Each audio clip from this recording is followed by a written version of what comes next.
এবার একটা ছবি দেখাই আপনাদের। এই যে ছবিটা দেখছেন, এটা একটা গোয়াল ঘর।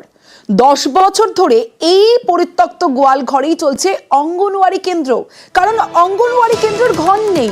তাই এই পরিত্যক্ত গোয়াল ঘরেই মিড ডে মিলের রান্না।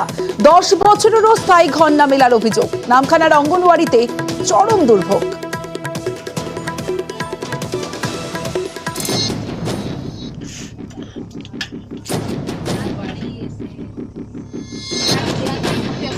পরিত্যক্ত গোয়ালঘরই মিড ডে মিলের রান্নাঘর। অস্বাস্থ্যকর পরিবেশেই চলছে পুষ্টির রান্না। টানা 10 বছর। এ ছবি দক্ষিণ 24 পরগনার নামখানার।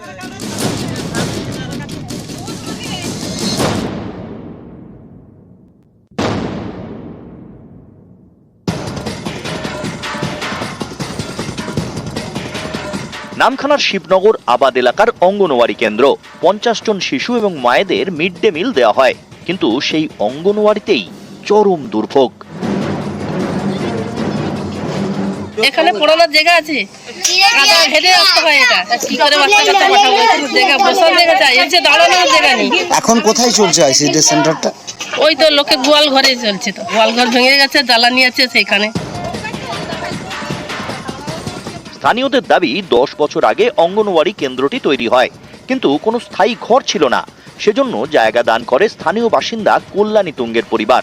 তারপরেও ঘর না হওয়ায় নিজেদের পরিত্যক্ত গোয়াল ঘরটি ছেড়ে দেয় তারা। সেই থেকে পরিত্যক্ত গোয়াল ঘরেই চলছে মা ও শিশুদের জন্য পুষ্টির রান্না।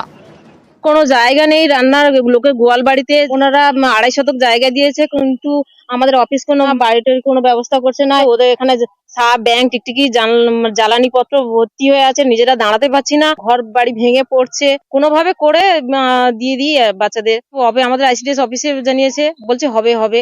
পঞ্চায়েতের লোকেরাও এসছে, দেখছে, বলছে হবে। গোয়ালঘরে আজকের গরু নেই বলে ওদেরকে ওখানে ছিল। বর্ষার জন্য পরিবেশ একদম কাদা হয়ে কি হয়ে যায়, সেই জন্য বাধ্য হয়ে বলি তোরা ওইখানে থাক বলে ওইখানে দিচ্ছি। তাই আমাদের একদম আমার একবার এখানে পছন্দ। 10 বছর দিয়ে রাখছি, বিনা পয়সায় কি 10 বছর দেওয়া যায় একটা জায়গা?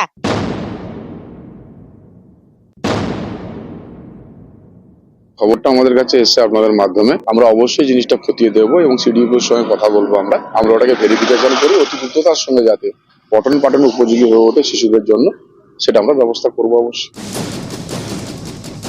নিউজ 18 বাংলা।